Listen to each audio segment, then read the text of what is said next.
اللہ من الشیطان الرجیم بسم اللہ الرحمن الرحیم کتب علیکم القتال وہو کرہ لکم کتب علیکم القتال تم پر قتال کو فرض کیا گیا، کتبہ فرض کیا گیا، وہو کرہ لکم حالانکہ وہو کرہ لکم وہ تم کو ناپسندیدہ ہے، تمہارے لیے ناگوار ہے، ناپسندیدہ ہے۔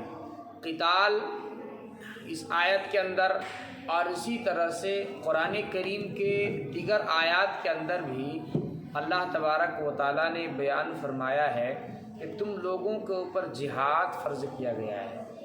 اور میں نے تم لوگوں کو بتایا تھا کہ جو غیر مسلم بھائی ہیں ان لوگوں کا اس آیت پر اور اسی طرح سے اس طرح کی جتنی جو آیتیں ہیں، جن آیتوں کے اندر جہاد کے حکم کو بیان ہوا ہے، ساری بات سمجھ میں، ان لوگوں پر زبردست اعتراض ہو۔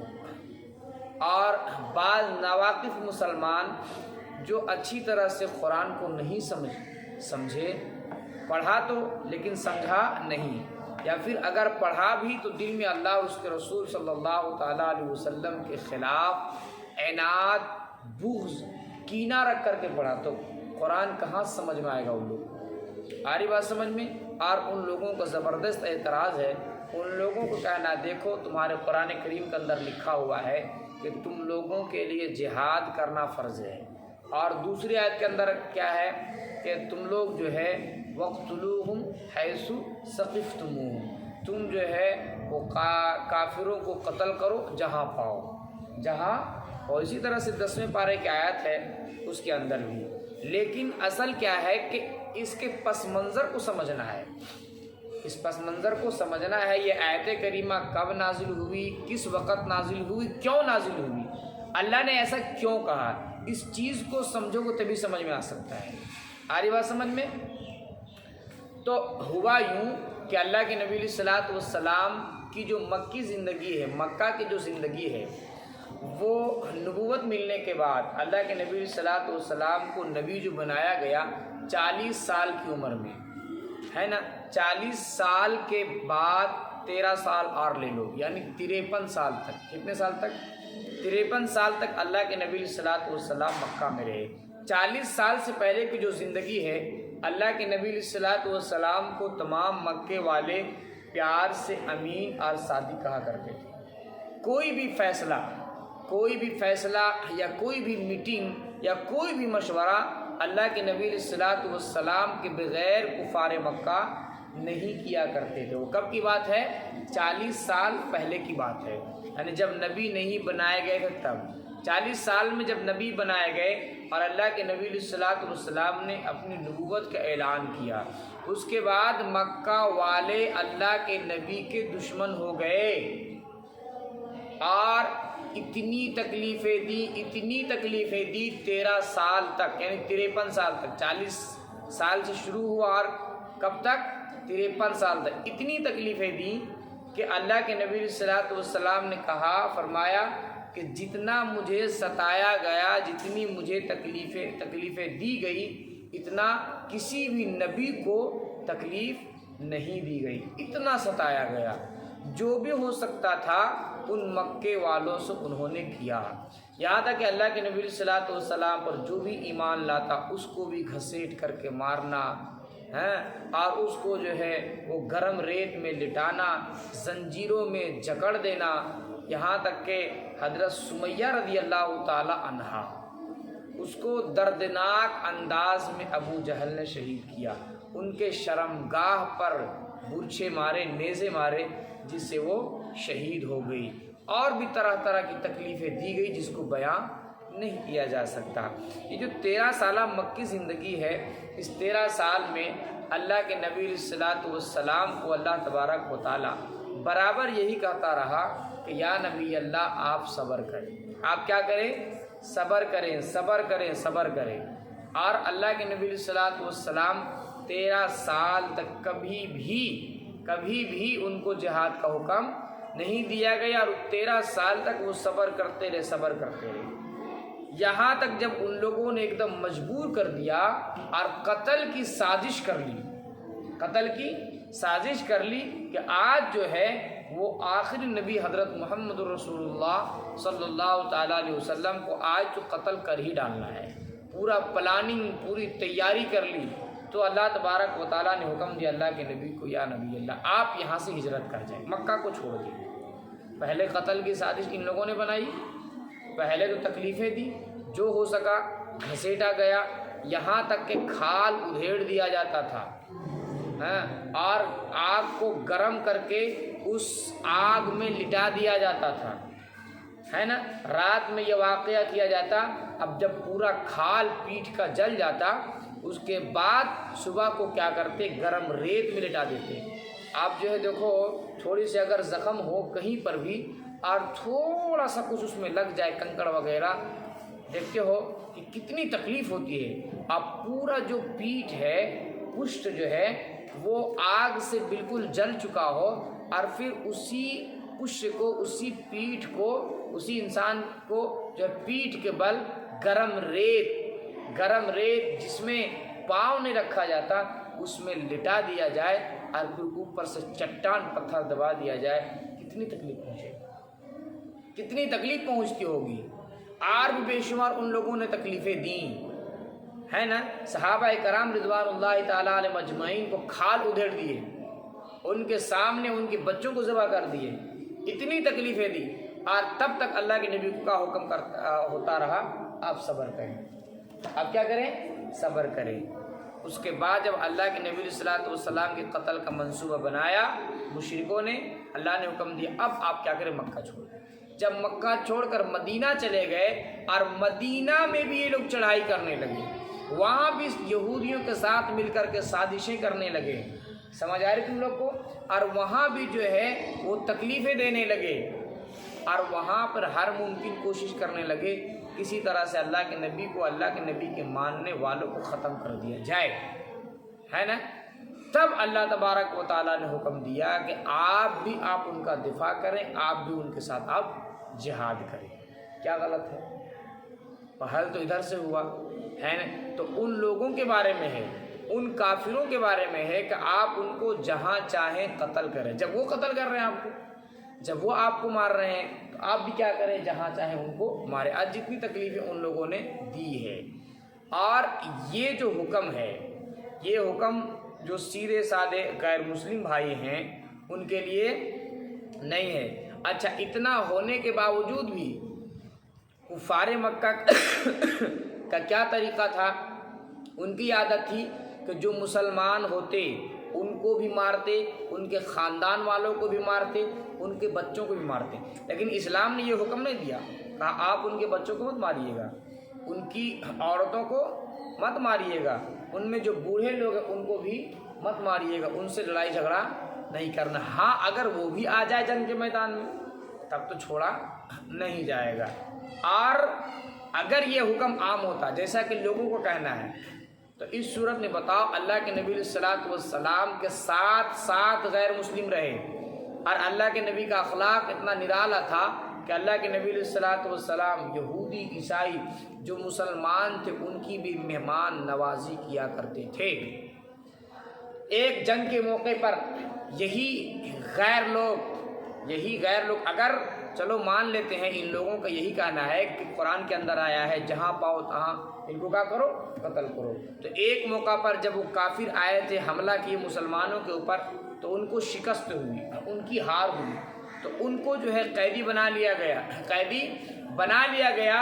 اور جب شام کا وقت ہوا تو اللہ کے نبی علیہ الصلوۃ والسلام نے اعلان کیا کہ آج میرے مہمانوں کو کھانا کون کھلائے گا. تھے کافر، اور کیوں آئے تھے؟ اللہ کے نبی کو جان سے مارنے آئے تھے، لیکن وہ کسی طرح سے پکڑے گئے. جب گرفتار کر کے لایا گیا تو اللہ کے نبی ان کو کیا بتا رہے ہیں؟ مہمان بتا رہے ہیں، میرے مہمانوں کو آج کھانا کون کھلائے گا. آپ دیکھو نبی کے ماننے والے وہ کتنے نرالے تھے، کتنے اچھے تھے.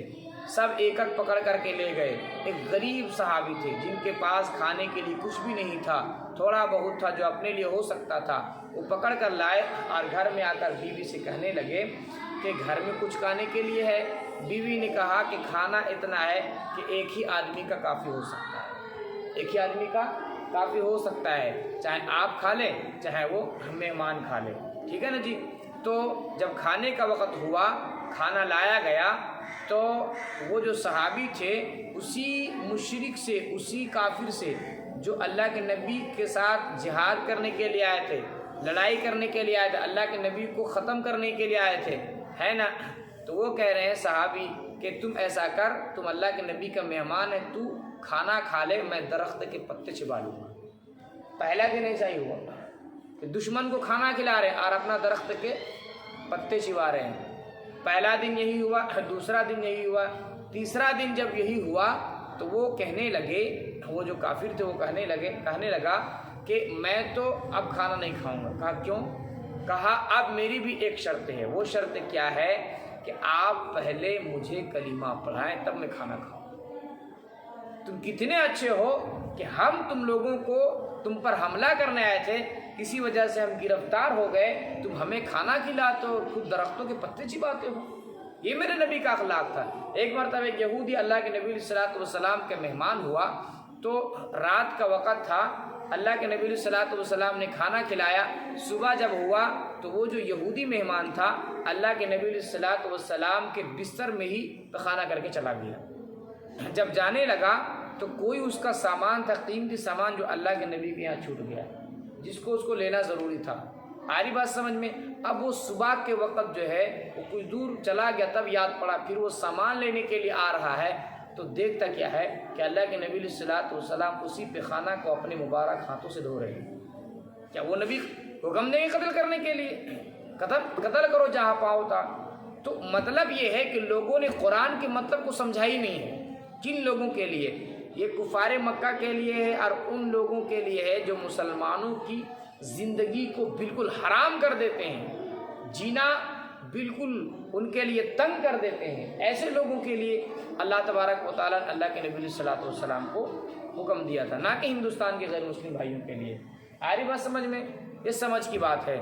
فرمایا کتب علیکم القتال، تم پر قتال کو فرض کیا گیا، وہو کرہ لکم، اور وہ تمہیں ناپسند ہے، واسا، اور ہو سکتا ہے ان تکرہوا شیئا، یہ کہ کوئی چیز تم لوگوں کو ناپسند ہو، وہو خیر لکم، اور وہ تمہارے لیے بہتر ہو، ہے نا۔ یعنی یہ تو بہتر کون جانتا ہے؟ اللہ ہی جانتا ہے کہ کس چیز میں کس انسان کے لیے بھلائی ہے، کس چیز میں کس انسان کا فائدہ ہے، کس میں نقصان ہے۔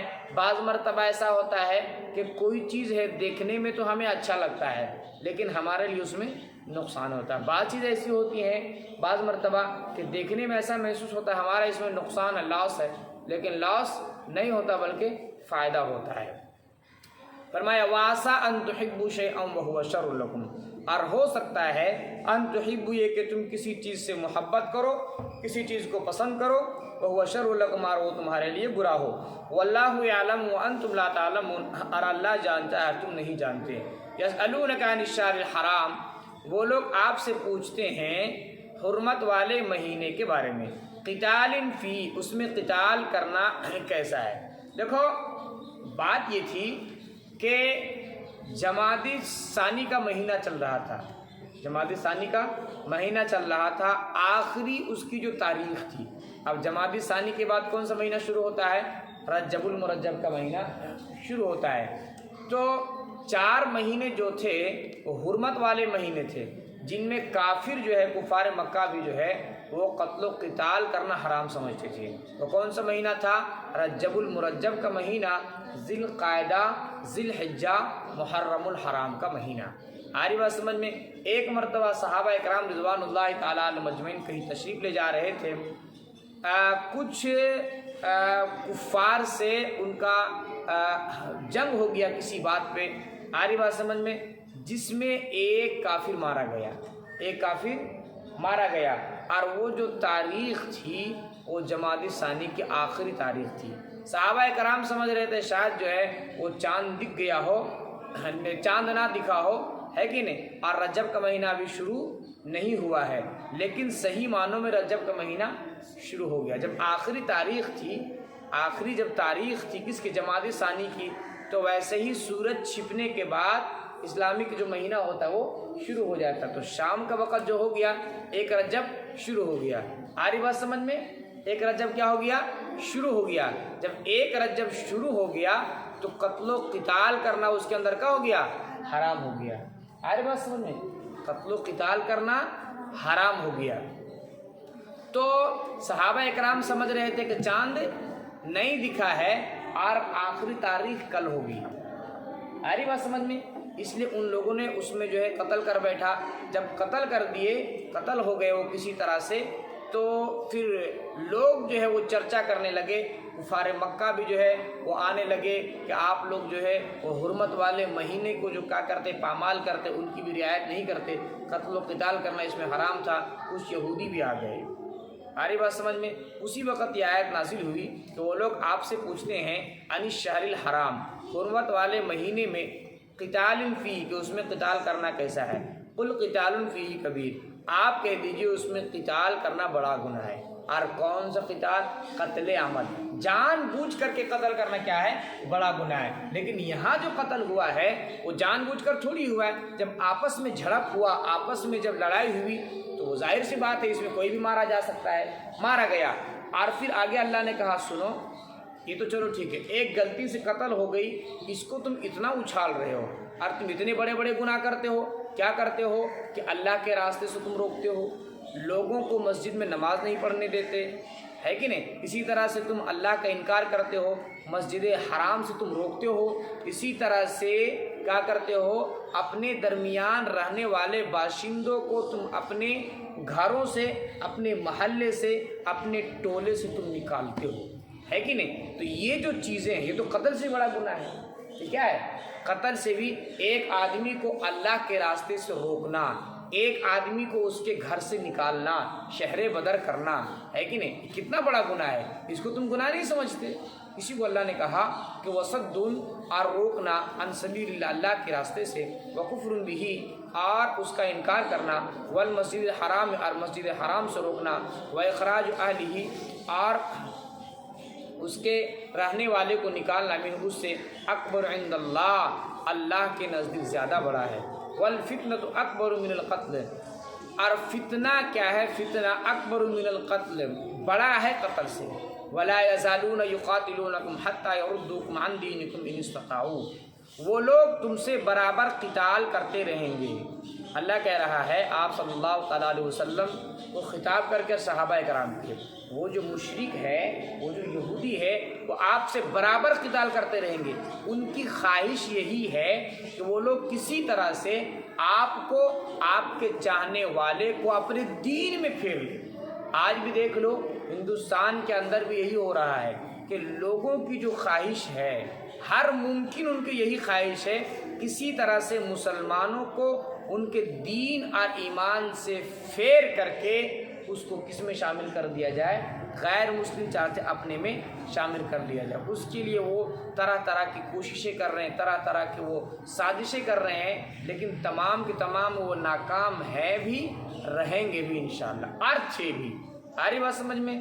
تو یہ آج کی خواہش نہیں ہے، اللہ کے نبی صلی اللہ علیہ وسلم کے زمانے سے جو اسلام جو کہ دشمن ہے، دشمنان اسلام، ان کی اسی زمانے سے خواہش رہی ہے کہ نہیں؟ کہ وہ کسی طرح سے مسلمانوں کو، یہاں تک کہ اللہ کے نبی کو بھی چاہتے تھے کسی طرح سے ان کو اس سے پھیر کر کے اپنے دین میں کنورٹ کر لیں۔ لیکن آگے اللہ کہتا ہے کہ اگر کوئی ایسا ہوتا ہے، کوئی اگر اپنے دین سے پھر جاتا ہے اور اسی حالت میں اس کی موت آ جاتی ہے تو پھر وہ ہمیشہ ہمیشہ جہنم کی آگ میں جلے گا، وہ کبھی بھی جہنم کی آگ سے نکل نہیں سکتا۔ فرمایا وَلَا يَزَالُونَ يُقَاتِلُونَكُمْ، وہ برابر تم لوگوں سے قتال کرتے رہیں گے، حتیٰ یردوکم، دیکھو قتال کرتے رہیں گے، لڑائی کرتے رہیں گے، ہے کہ نہیں؟ ایسی کوشش، حتیٰ یردوکم، یہاں تک کہ وہ تمہیں پھیر دے، عن دینکم، تمہارے دین سے، ان استطاعوا، اگر ان کا بس چلے۔ آج بھی جس طرح سے تم جو موبائلوں میں دیکھتے ہوگی، آج بھی اگر ان کی طاقت چلے، اگر ان کے بس میں ہو تو کیا کریں گے؟ مسلمانوں کو پھیر دیں گے اپنے دین سے۔ لیکن پکا سچا جو مسلمان ہے وہ کبھی بھی پھر نہیں سکتا، چاہے کچھ بھی اس کے ساتھ بن جائے، اپنے دین و ایمان سے کبھی بھی پھر نہیں سکتا۔ فرمایا وَأُولَٰئِکَ أَصْحَابُ النَّارِ، اللہ نے کہا ایسے وَمَن يَرْتَدِدْ مِنکُم، آگے اللہ نے کہا اور جو کوئی مرتد ہو گیا پھر گیا منکم تم میں سے عن دینی اپنے دین سے پلٹ گیا فیموت پس وہ مر گیا، یعنی کفر کے حالت میں اس کی موت ہو گئی۔ فرمایا وہوا کافر، اس حال میں وہ کافر تھا، فاولئک حبطت اعمالهم، اللہ کہتا یہی لوگ ہیں جن کا اعمال بیکار ہو گیا، حبطت بیکار ہو گیا، فی دنیا والآخرہ، آخرت میں۔ یہ کفر ایسی چیز ہے جب آدمی کفر کر لیتا ہے تو اس سے پہلے جتنی بھی نیکیاں وہ کی ہے وہ تمام کے تمام نیکیوں کو یہ جو کفر ہے یہ جلا دیتا ہے، ختم کر دیتا ہے، اس کا جو نیکی اعمال ہے وہ ضائع ہو جاتا ہے۔ فرمایا کہ بس وہ مر گیا، وہ کافر، اس حال میں کہ وہ کافر تھا، فاولئک حبطت اعمالهم، بس یہی وہ لوگ ہیں کہ جن کا اعمال بیکار ہو گیا دنیا اور آخرت کی زندگی میں۔ اولئک اصحاب النار، اور یہی لوگ جہنم والے ہیں، ہم فیہا خالدون، وہ لوگ اس میں ہمیشہ رہیں گے۔ ان الذین آمنوا والذین ہاجروا وجاہدوا فی سبیل اللہ، بے شک جو لوگ ایمان لائے اور جو لوگ ہجرت کیے، وجاہدوا فی سبیل اللہ، اور جہاد کیے اللہ کے راستے میں، اولئک یرجون رحمت اللہ، یہی وہ لوگ اللہ کی رحمت کو امید رکھتے ہیں، واللہ غفور الرحیم، اللہ بخشنے والا رحم کرنے والا ہے۔ یسألونک عن الخمر والمیسر، یہیں تک رہنے دو۔